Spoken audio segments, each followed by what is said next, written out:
Esa es una pregunta que debe ser orientada a las autoridades judiciales y a la Fiscalía General del Estado.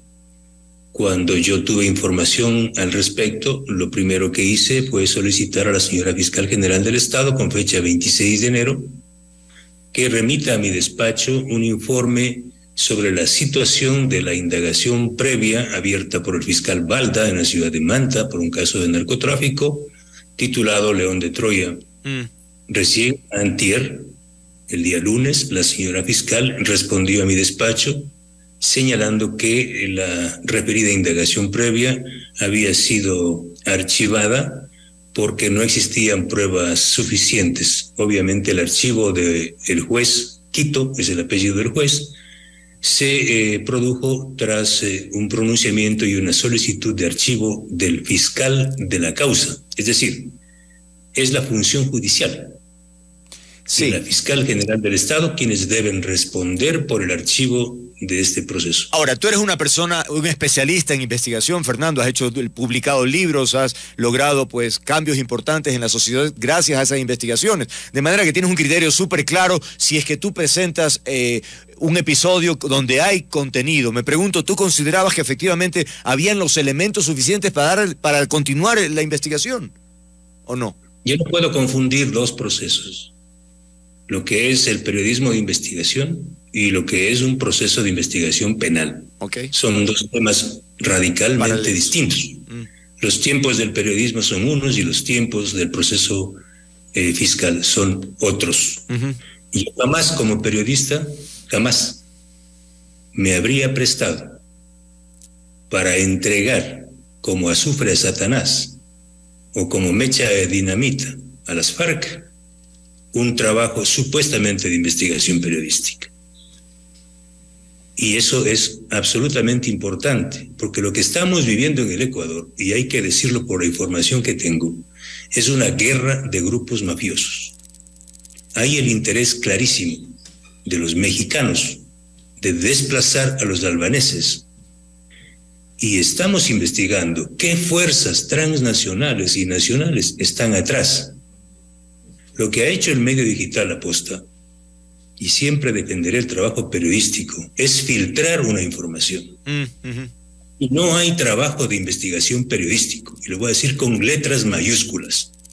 No tiene nada que ver con investigaciones como las llevadas adelante por Juan Carlos Calderón, Cristian Zurita, conocido como el Gran Hermano, o Arroz Verde, el caso de Refinería Esmeraldas que llevamos adelante nosotros.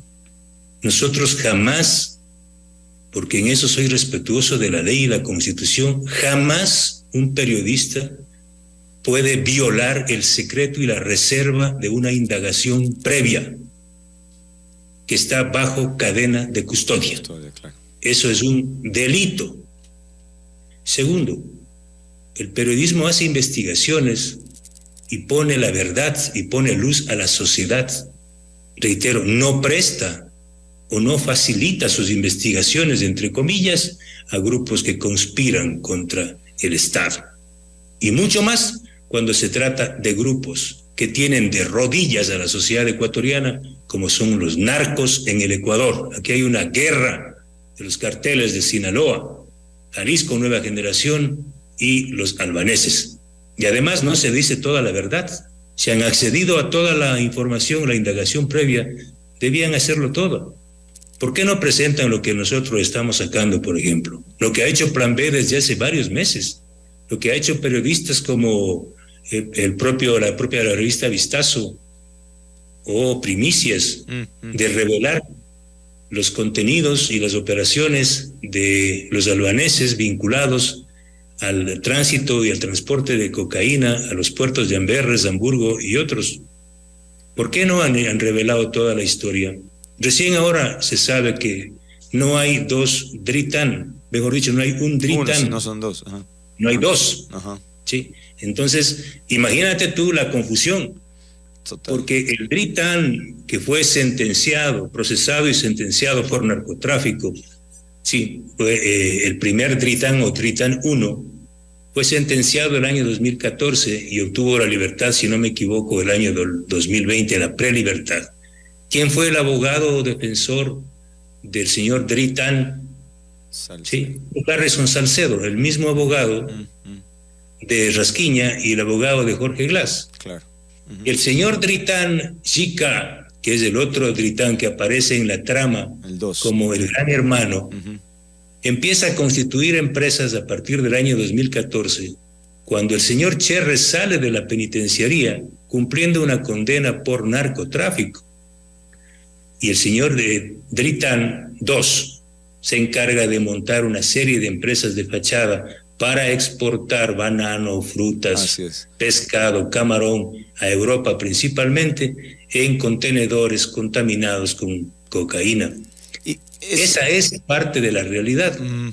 Y es importante esta referencia por Fernando, porque cuando sale el escándalo de los albaneses y qué sé yo, y Cristian, por ejemplo, empieza a publicar otros detalles sobre la investigación que ya realizaron hace algún tiempo, había comentarios de, pero ¿por qué ahora se suben a la camioneta? ¿Por qué antes no lo dijeron? Es decir, como que si querían aprovechar el momento cuando más bien la investigación provino de ustedes hace algún tiempo, ¿no? Porque yo sí soy muy responsable, yo soy presidente ahora de la Comisión de Fiscalización, es decir, no solo soy periodista, yo estoy trabajando una investigación que en los próximos días varios legisladores vamos a presentar al país, pero una investigación no de la A a la B, sino de la A a la Z, ¿sí? Porque miren usted esta comisión multipartidista que fue creada por el correísmo y el socialcristianismo, esta comisión, que recibió con bombos y platillos del señor Boscán. Esta comisión trazó un mapa de investigación desde el año 2021 al 2023, es decir, orientado exclusivamente a investigar al gobierno del presidente Guillermo Lasso. ¿Por qué no van un poco más atrás? ¿Por qué no van hasta el año 2011, cuando arriban al Ecuador estos grupos mafiosos albaneses? Son más de 1,000 albaneses que han llegado al país gracias a la ciudadanía universal del gobierno de Correa, que no cuestiono, pero gracias a esta ciudadanía universal llegaron 1,000 albaneses, y de esos 1,000 albaneses aproximadamente 100, de acuerdo con las investigaciones, estarían vinculados a estructuras delictivas. De ahí se ha ido creando una serie de empresas de fachada, etcétera, etcétera. Tampoco se ha dicho lo que hemos revelado nosotros, y consta en el informe que tiene el señor Boscán, que el dueño de la empresa, de la principal empresa que sirve para exportar mariscos y esconder la cocaína, me refiero a Osaka Fish, domiciliario en la ciudad de Manta, el dueño de esa empresa es Víctor León, y parte de la investigación que tiene en sus manos la posta, señala que visita la fábrica el señor León en un auto de propiedad del ex legislador y ex gobernador de la Revolución Ciudadana, Julio César Quiñones. Tampoco publican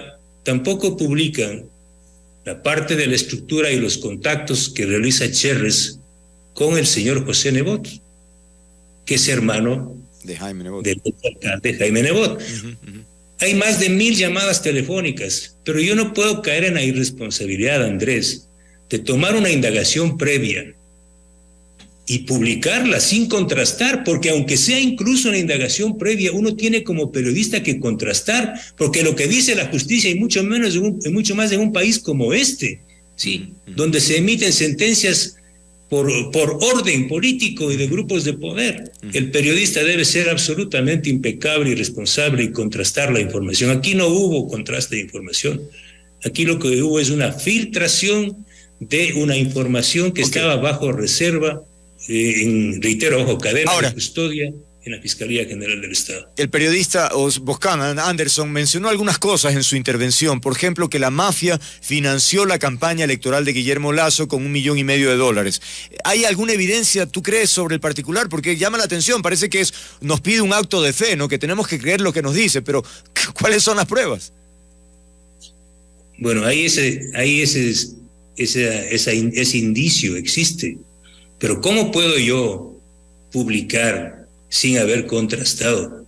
Justamente lo que tenía que haber hecho la Fiscalía, en lugar de archivar este proceso, es avanzar con la investigación, y eso es lo que yo le he pedido y le pido a la Fiscal General del Estado, que reabra la indagación previa para avanzar con la investigación. Pero yo no puedo salir a decir, ningún ciudadano porque alguien dijo que el albanés le entregó a Cherres, porque así es la historia, ¿sí? Y hay que contarla bien, que los albaneses le entregaron a Cherres 1.5 millones de dólares, ¿sí? Y que presuntamente ese dinero haya ido a parar a la campaña electoral. Yo no puedo decir, sin tener evidencia, que la mafia albanesa financió a Guillermo Lasso, y mucho menos decir que Guillermo Lasso es un narco. O sea, yo creo que definitivamente estamos pasando la línea roja que se acostumbra a decir hoy. Claro, hay presunciones, por ejemplo, de Cherres, la vinculación con el narcotráfico, sin duda hay evidencias y hay un antecedente incluso por su detención. Su conexión con Carrera también es evidente, son amigos de muchísimos años.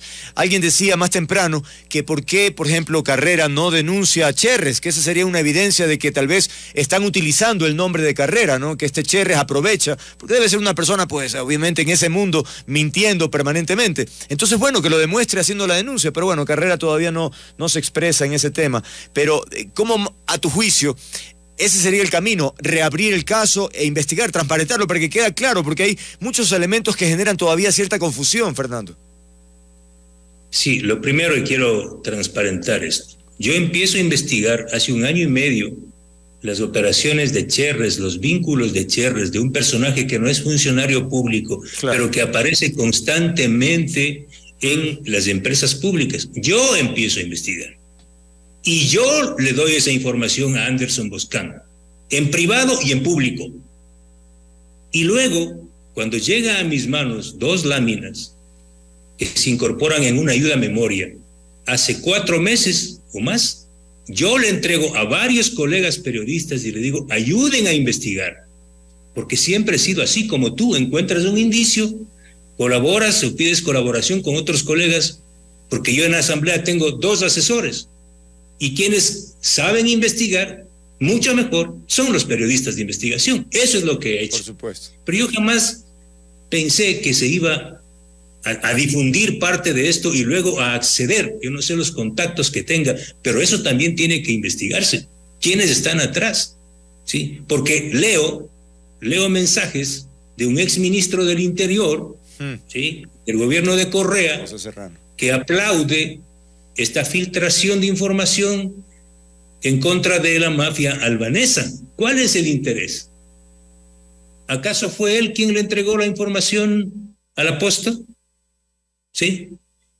Y también lo que yo he hecho de forma responsable es hablar con el presidente de la República.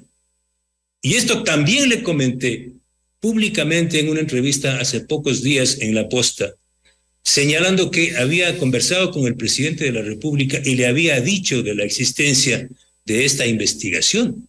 Y el presidente de la República incluso reconoció los vínculos de Cherres, ¿sí?, con esta estructura delictiva.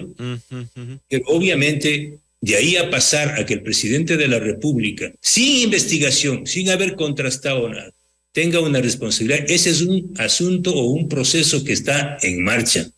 También el presidente me comentó que llegó a Palacio el señor Fernando Balda con esa información, a intentar chantajearlo, ¿sí? Como también me comentó de lo ocurrido con el general Arauz, hoy en servicio pasivo, que efectivamente él se había negado a concederle el ascenso porque había información de la DEA que señalaba que el señor Arauz estaba relacionado con operaciones narcodelictivas. Esto es parte de una investigación seria. Reitero, estimado Andrés y amigos, yo presentaremos en los próximos días una investigación desde el Parlamento, de la A a la Z. No nos vamos a quedar en una acción, en un filo conspirativo. Bien. De ninguna manera. El tiempo voló, lamentablemente ni siquiera pudimos abordar el tema electoral.